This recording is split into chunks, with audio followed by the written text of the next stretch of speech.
প্ৰচাৰ অভিযানৰ সামৰণি পৰিব। কাইলৈ মোৰ বেলেগ ঠাইত সভা আছে, গতিকে কাইলৈতো আহিব নোৱাৰিম। আজি এইখন অন্তিম সভা আছিল। ৰাইজৰ উৎসাহ দেখি সঁচাকৈ বৰ আনন্দ লাগে যে ৰাইজে আমাক এনেকুৱা ধৰণৰ মৰম কৰে। হিমন্ত বিশ্ব শৰ্মা ডাঙৰীয়াৰ নেতৃত্বত আজি অসমৰ প্ৰতিটো অঞ্চলৰ ৰাইজে আজি উন্নয়ন বিচাৰিছে, বিকাশ বিচাৰিছে, জাতিটোৰ সুৰক্ষা বিচাৰিছে আৰু সকলোৱে হিলদল ভাঙি ওলাই আহিছে। মই আশা ৰাখোঁ যে সেই মৰম আমাৰ ভোটৰ বাকচতো ওলাব আৰু আমাৰ 100% আমাৰ দলীয় প্ৰাৰ্থীসকল বিজয়ী হ'ব। এই গোটেই ইলেকশ্যনটোত মই 3 দিন মোৰ সমষ্টিত আছোঁ আৰু এই 3 দিনতে মই 3 দিন যিমানখন পাৰোঁ অঞ্চলবিলাকলৈ গৈছোঁ, সকলোকে লগ কৰিছোঁ আৰু হয় নিজৰ সমষ্টিৰ নিৰ্বাচনতো 2-3 দিন থকাৰ অত্যন্ত প্ৰয়োজন।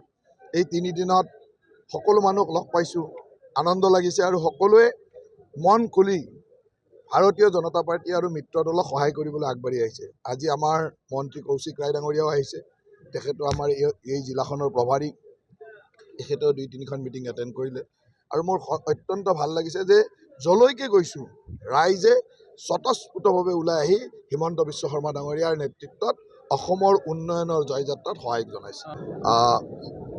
মানে আমাৰ আপুনি যিসকলৰ নাম লৈছে, ৰিপুণ বৰাই হওক, ভূপেন বৰাই হওক, গৌৰৱ গগৈ হওক, এতিয়া হতাশাত ভুগিছে আৰু হতাশাত ভুগিলে বিভিন্ন মন্তব্য দিয়ে, কিন্তু সামাজিক জীৱনত থাকিলে আৰু ৰাইজৰ নেতা হ'বলৈ হ'লে সেই ধৰণৰ মন্তব্যবিলাক সকলো মন্তব্য দিওঁতে চিন্তা কৰি দিব লাগে আৰু স্বাভাৱিক তেখেতসকলে হতাশাত আছে, গতিকে বিভিন্ন ধৰণৰ এনেকুৱা মন্তব্য আহিব।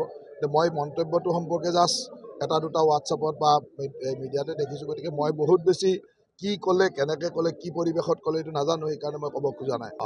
যদি তেওঁ বিজেপিত জইন কৰে আৰু আমি যদি তেওঁক কেতিয়াবা সুবিধা দিওঁ তেতিয়াহ'লে ৰঙালাইত পাই যাব পাৰে, কিন্তু বিজেপিততো জইন কৰিব বিচাৰে, মাজে মাজে শুনি থাকোঁ। গতিকে বিজেপিত যদি জইন কৰে আৰু তেওঁ যদি কিবা বিজেপিত জইন কৰি আমি যদি আমাৰ মুখ্যমন্ত্ৰীয়ে যদি তেওঁক কিবা ৰঙালাইত থকাৰ দায়িত্ব দিয়ে তেতিয়াহ'লে ৰঙালাইত পাব পাৰে, কিন্তু য'ত আছে তাততো নাপায়, তাততো 50 বছৰলৈ নাপায়। 50 বছৰলৈ তাততো ৰঙালাইত পোৱাৰ সম্ভাৱনা নাই। যদি তেওঁ ভাবে যে বিজেপিত জইন কৰিম, আমাৰ মুখ্যমন্ত্ৰীয়ে ভাবে যে ঠিক আছে এটা দলৰ সভাপতি আছিল, গতিকে তেওঁক মিনিমাম এটা ৰঙালাইটৰ কিবা এটা দিব লাগে, তেতিয়াহ'লে পাই যাব পাৰে। চৰকাৰটো আমাৰ হ'ব, গতিকে আমাৰ চৰকাৰত আহি যদি তেওঁ ৰঙালাইট ল'ব বিচাৰিছে সেইটো বেলেগ কথা।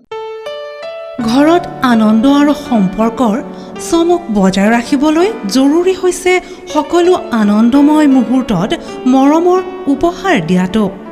সেইবাবে মধুশ্ৰী জুৱেলাৰ্ছে আনিছে সকলো ৰঙীন ক্ষণৰ বাবে বিশেষ গহনা। হীৰাৰে হওক, সোণৰে হওক বা ৰূপৰে হওক, শ্ৰেষ্ঠ ডিজাইনছ আৰু হলমাৰ্কযুক্ত গহনাই ৰাখে সম্পৰ্কক নিখুঁত।